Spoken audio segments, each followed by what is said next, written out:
that somebody had killed my little spider friend. Fortunately, I was wrong, but you'll see why here in a second, why I thought she was gone. Somebody removed part of her web.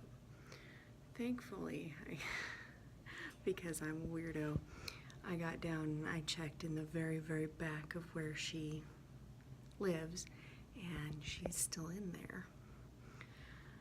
But it just broke my heart. I love her. She's so pretty, and she eats cockroaches, and I hate them. And so, and thankfully she's in there. I'll show you that she's still in there. And all will be well. I've got some other video of her that I'll put in as well, of her eating. And I think she's eating a sand spider, if I remember correctly. I don't know if you can tell what it is in that video, but it'll be really cool. So, have a spider video. See you later.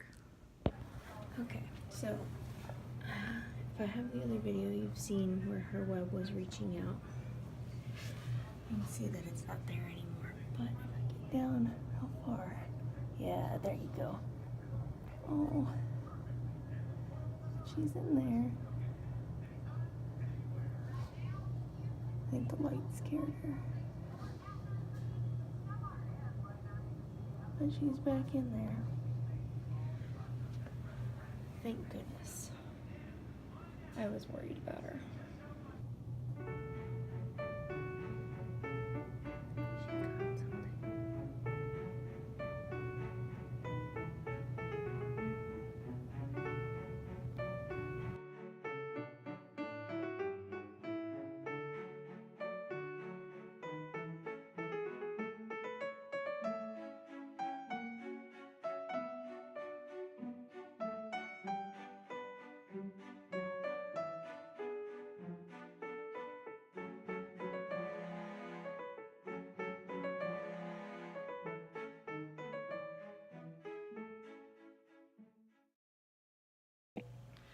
Okay, so I learned a little bit more about my little house spider friend. So I have been calling her a house spider, and I have been calling her a her. Well, I found out for certain she is what is called a southern house spider. I cannot for the life of me say her scientific name. I'll put it on the screen though.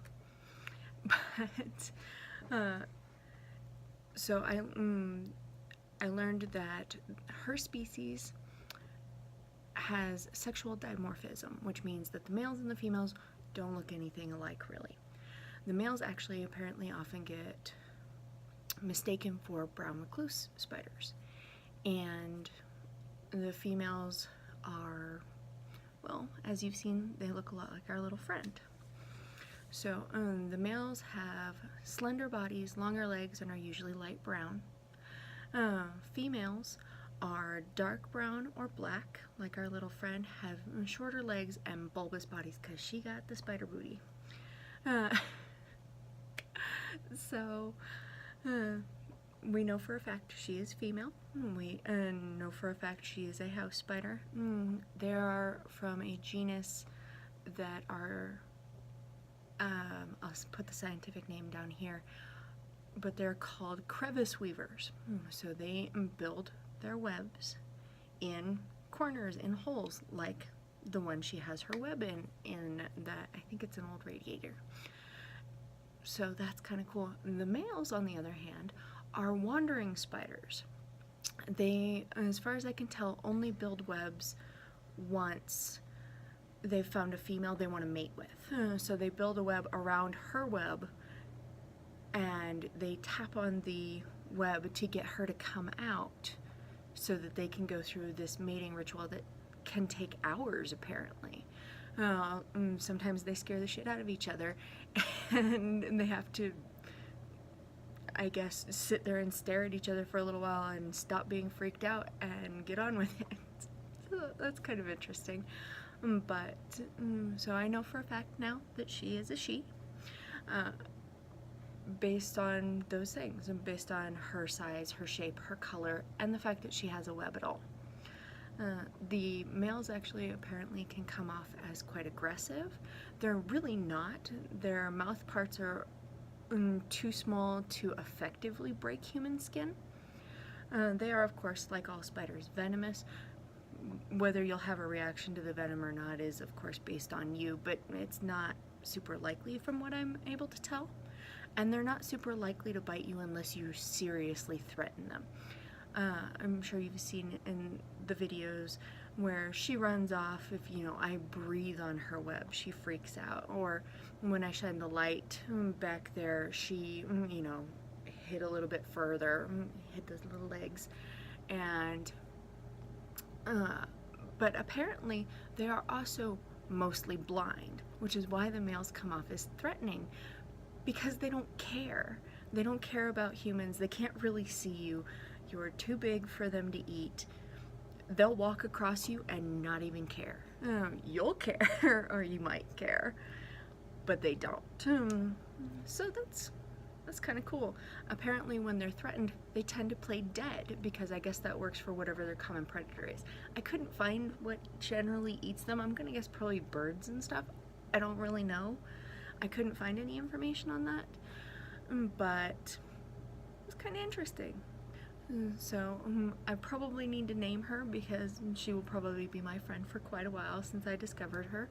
Admittedly, I've only seen her for maybe the last month and a half, 2 months. So I don't know how long she's been there. I don't know how long she'll be there. In all honesty, if I could catch her and let her go outside where I wouldn't have to worry about someone else killing her, I would. But I don't want to accidentally hurt her in the process, because that's not what I want to do. You know, I wouldn't want to do that to her. So I will leave her alone as best as possible. I will try to make sure her web doesn't get destroyed again. It got a little too far out inside the confines of that little crevice is really what it was. So we will do what we can to take care of her. I hope you enjoyed this video. I know if you're arachnophobic, it's probably not going to be helpful. And in all honesty, the thumbnail might turn you off because I decided to make her a little kawaii face. But I hope you enjoyed, and I will see you next time.